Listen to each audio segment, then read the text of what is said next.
Hello, welcome to my podcast. I am not worthless. We are now on 12 episodes, which I never thought I would actually be able to do. Today's episode is about video games, and I'm calling it By the Numbers. One of the many things you'll find on video game channels on YouTube is top 10 lists, or lists in general, of various video games or types of video games or moments or things like that. So I figured, why not I take a shot at it? So first we're going to go over the top 10 best-selling video games of all time. Starting with Tetris, a game that has basically been ported to every system, every computer, every smartphone. Everyone's had a version of Tetris. It was originally created by, I believe, a Russian. There's a whole video documentary about how they made Tetris and all of that. And everyone, I'm sure everyone has played it. Whether you are American, Russian, Chinese, Brazilian, South African, Ghana, Ghanaian, a person from Ghana, Australian, you've played Tetris, or some version of Tetris. The next highest selling game is Minecraft. It started off as an indie company. They were bought out by Microsoft, and it's just been still taking off to this day. And obviously it's been released into a movie starring Jack Black. Over 300 million copies.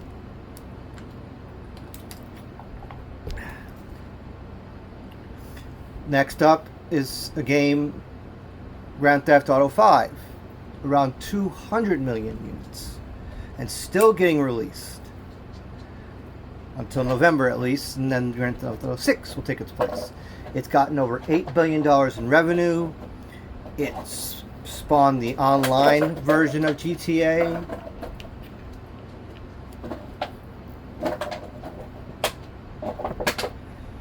And still making money, and they're making a sixth one, which will come out in November. I haven't played either of those, but they're doing well, so they must do something right. Next up is Wii Sports with 82.9 million. The reason why it's got such a high sell count is because it was bundled with the Wii in North America and Europe. So you bought the Nintendo Wii, you got Wii Sports. I never got the Wii, so, but I've heard. What I think of it is it's a pretty good game in my opinion. What I've seen and what I've played of it. The next highest selling game is PUBG Battleground, over 75 million on PC and console alone.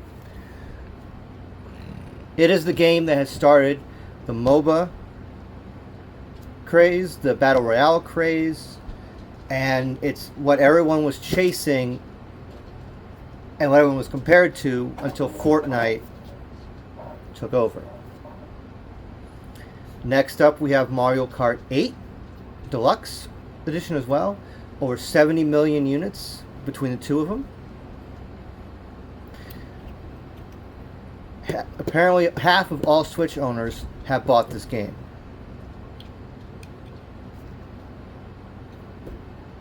So Mario Kart's an amazing franchise. I loved it. Still do. Next up is the Red Dead Redemption 2.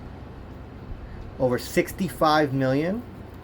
It's an open world cowboy game, a prequel to Red Dead Redemption 1.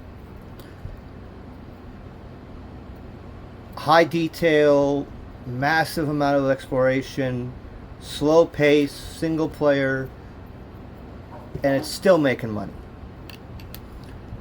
The next highest selling game is Skyrim. Over 60 million units sold.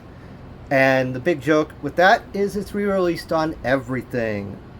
I just heard a story that it's going to be released on pacemakers. literally one of the commercials was released on the smart speakers, and it actually was. You could play it on a smart speaker. It's not as exciting as playing it for reals, which I have many hundreds of hours sunk into that game. I loved it. It's fun. The next highest selling game is the Super Mario Brothers game on the NES. Basically, it's the video game that launched and saved the video game industry after the 1983 video game crash, which we will get to later. Without Super Mario Brothers, we might not have Elder Scrolls V. We might not have Red Redemption, or Animal Crossing, or Tetris, or name your favorite video game. It might not have existed without Super Mario Brothers. And the last top 10 selling game is The Witcher 3 Wild Hunt. Over 50 million sold. It's an amazing video game. It launched CD Projekt Red into basically top video game company status. They are one of the highest companies you can work for, go to.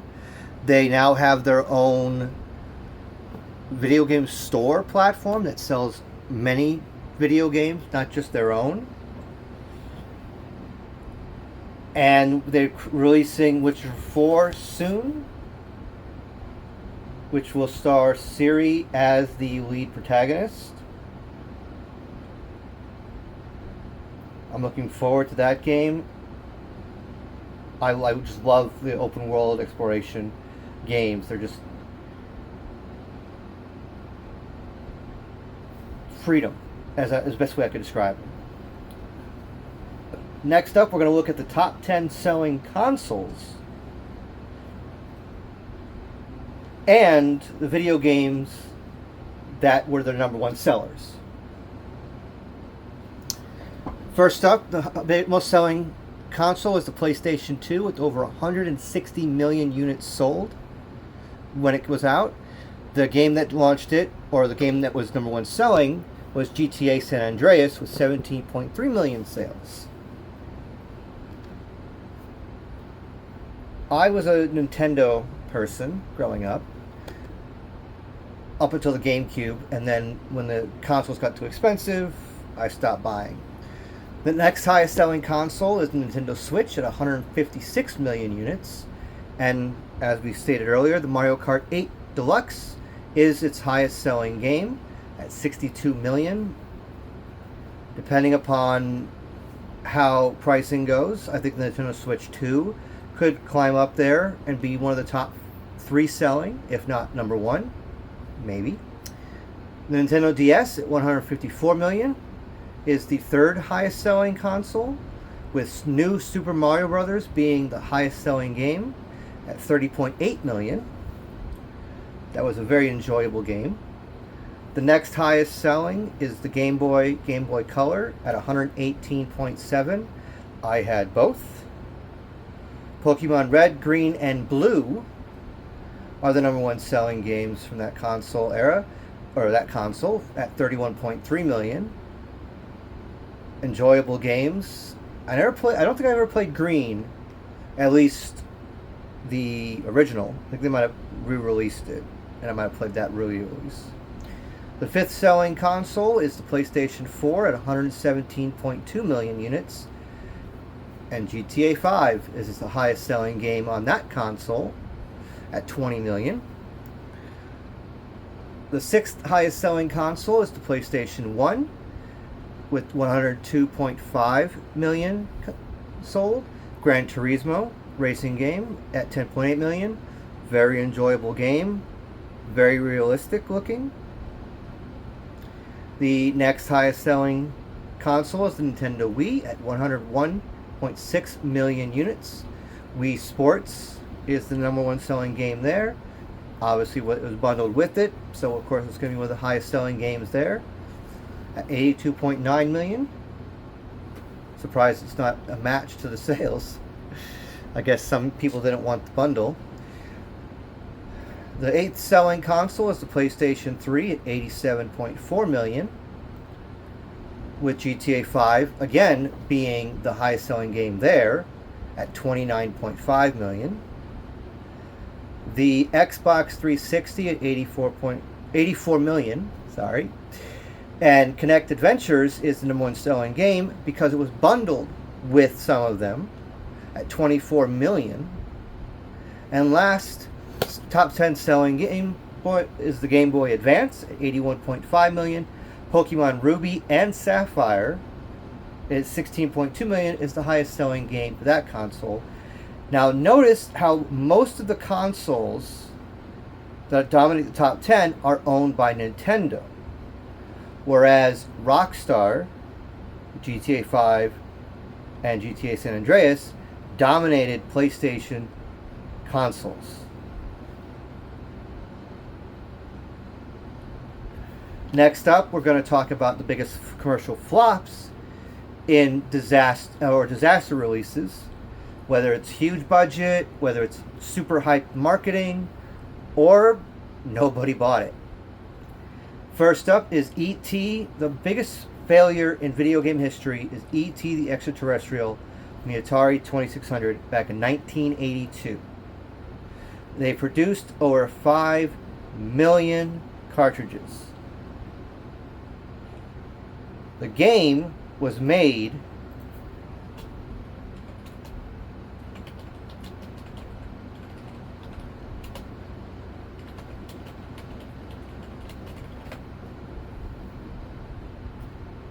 in just 5 weeks. Think about that. A video game connected to a major blockbuster movie being told, make it in 5 weeks. They wanted the game to ship by Christmas. And apparently back then, most Atari games took 5, 6, maybe even 8 months to make. So think about that. Take GTA 6. Let's say instead of the time they took to make it, they did it in 5 or 6 months. Would it be the same game? Would it be even worth buying?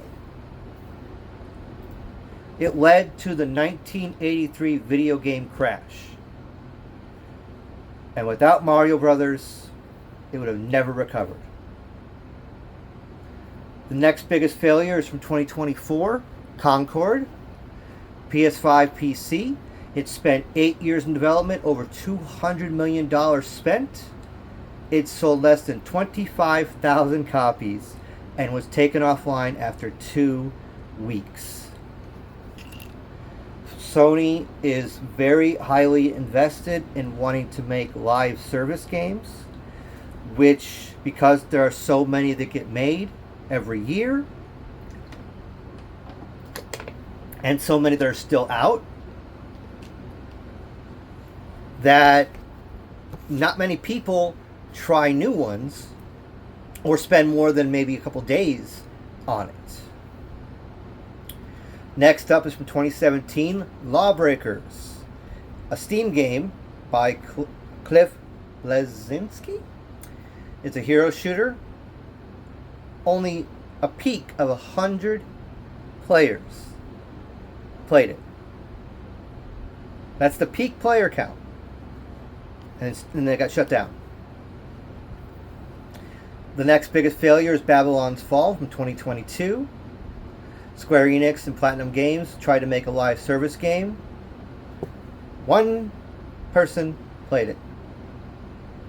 And the servers were closed after a year. Within a year. So, only 1 person suffered through it. And I wonder if that person got a medal. Next up is The Day Before from 2023. It was a super hyped, wanted zombie survival game. The studio that made it shut down after 4 days, and everybody who bought it got refunded. Next up is Shenmue 2 from Xbox and Dreamcast in 2001. The first Shenmue cost almost $70 million, which is unheard of in 1999.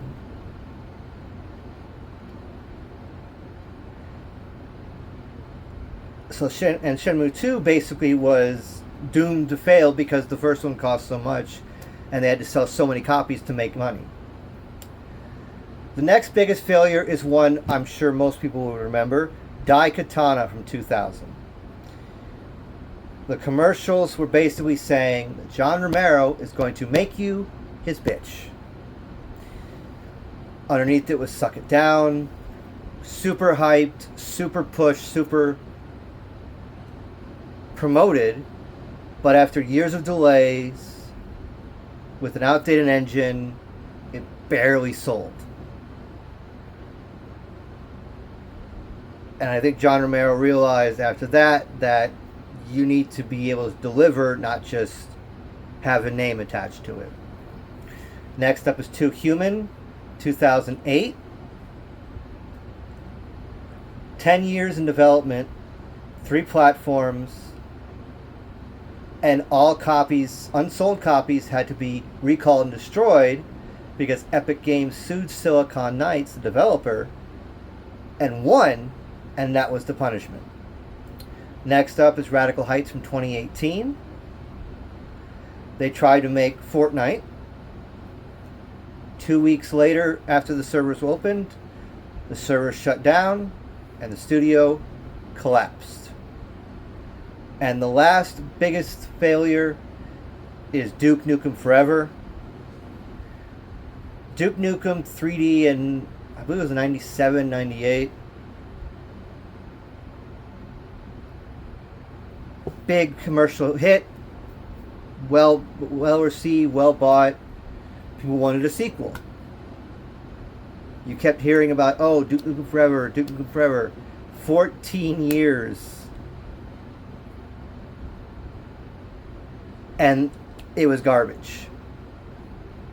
It destroyed Duke Nukem as a franchise. It was outdated, both in terms of the graphics, the humor, the jokes, the pop culture references, all of it. Millions of dollars were lost in making that game and selling that game. It's one of those things where if you are making a video game and you take a long time to make it, it better be worth the wait. Otherwise, you're going to fail. GTA 6 has a lot to live up to. Elder Scrolls 6 has a lot to live up to. And if Fallout 5 happens, that has a lot to live up to.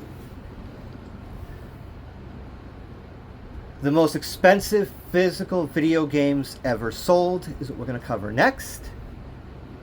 Super Mario Brothers, a sealed copy of it in 1986 version, sold for $3 million back in 2026. The number 2 is the same game, 1995 version, at $2 million, sold in 2021. Super Mario 64, a sealed copy, sold for $1.56 million back in 2021. A sealed copy of the first Legend of Zelda, the NES version, sold for $870,000 back in 2021. A sealed Super Mario Brothers version sold for $660,000 in 2021. A Brothers Left Text version of Super Mario Brothers 3 sold for $156,000 back in 2020. A sealed Pokemon Yellow game sold for $150,000 back in 2021. A Nintendo World Championship 1990 gold cartridge sold for over $100,000. Super Mario Brothers, a sealed version of that one, rated at 9.4, sold for $100,000 back in 2019. And a NES version sealed of Stadium Events sold for $42,000. Now you'll notice most of these games were from the 80s and 90s, sealed, pristine, first-run printings of games.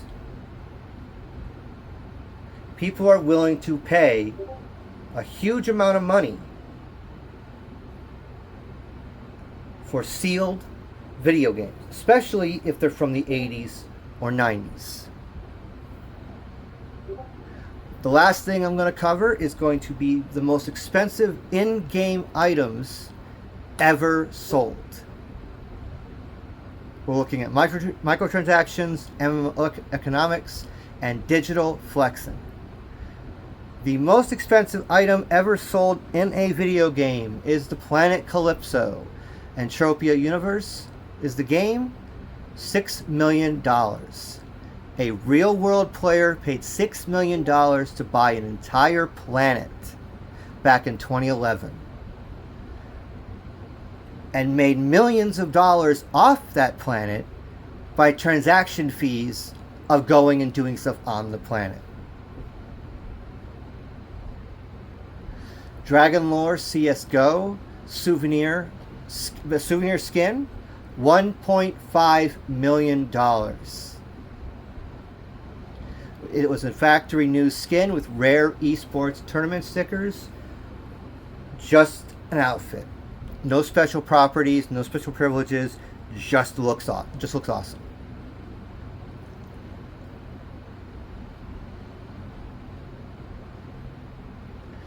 A video game case for CSGO.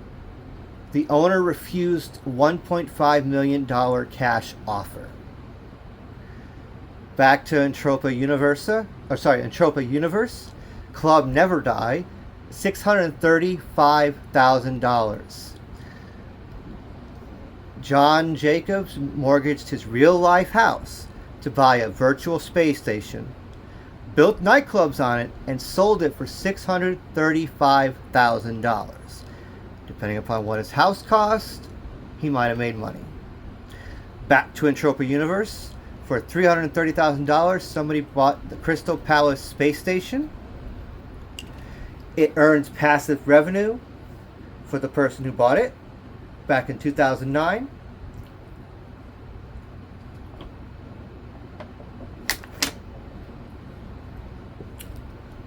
The next game is EVE Online.